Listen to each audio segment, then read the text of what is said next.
Pwede ba ako magkwento, idol, para sa pagsisimula mo bilang isang content creator? Alam mo noon, nagsimula ako maging isang content creator. Ang dami kong kamalian. Walang plano, walang kasiguraduhan. After kong maranasan yon, nakaramdam ako ng pagsuko. Uminto ako. Nawalan ako ng gana ipagpatuloy ito. Sabi ko sa sarili ko, bakit yung iba nagawang magtagumpay? Ako hindi. Ano ang mali? Ano ang kulang? After nun, umabot yata ng 1 year bago ako nakabalik sa pagko-content. Nag-isip-isip ako. Alam mo ba na may isang tutorial dito na naging dahilan kung bakit ako nakapag-isip bumalik? At ito, mga idol, ang isa sa dandahan kong natutunan. Sa pagiging content creator, basically, gawin mo lang muna kung ano ang kaya mong gawin.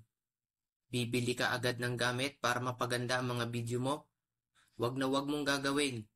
Dahil sa mga nagsisimula, ang kailangan ay time at effort sa paggawa ng content. Simpleng editor, sa mga nagsisimula, okay na.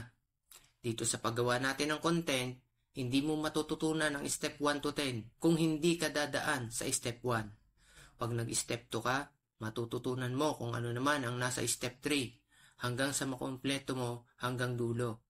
Kaya karamihan nabibigo ang iba. Nagtataka, monetize na pero hindi kumikita. Puro violation pa ang nakukuha. Kaya sa dulo, parang gusto na sumuko. Advice ko sa'yo, idol, aralin mo ang step by step. Huwag kang dumaan sa sinasabing shortcut. Dahil andoon ang kabiguan.